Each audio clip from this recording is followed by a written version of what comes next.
Alright, we got a lower body workout for runners and athletes. This first move is part of the warm up.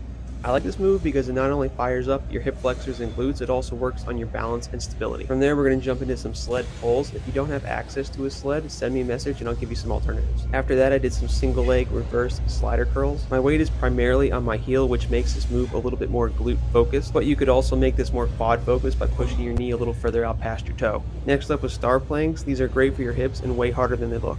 After that, I jumped into some hex bar deadlifts. I did slow eccentrics and really focused on my form. You'll also notice that I have the handles flipped down. This keeps the weight plates further from the floor and gives you the ability to go through a fuller range of motion. Next, I did some hip flexor sit-ups. Ideally, you would have your foot closer to the floor, tucked under a heavy dumbbell, but this was all they had in the area of the gym I was in, so I improvised. Also, this is the second or third set that I filmed, so don't get discouraged if it takes you a few warm-up sets to get to a full range of motion. That's pretty normal. Same thing goes for this Copenhagen variation. It might take a set or two for your muscles to release and you can go through a full range of motion, but in my opinion, that's part of the workout. Next up was hip thrusters. This is more of a hypertrophy move for this workout. Again, I went slow on the eccentrics and really worked on feeling a muscle contraction in my glutes. I also put the heavy band around my knees for just a little bit more glute activation. The last working moves I did were these Captain Morgan calf raises. I started off by doing a couple sets with a bent knee to focus on the soleus, and then after that I did a couple sets standard with my legs straight, focus more on the calf.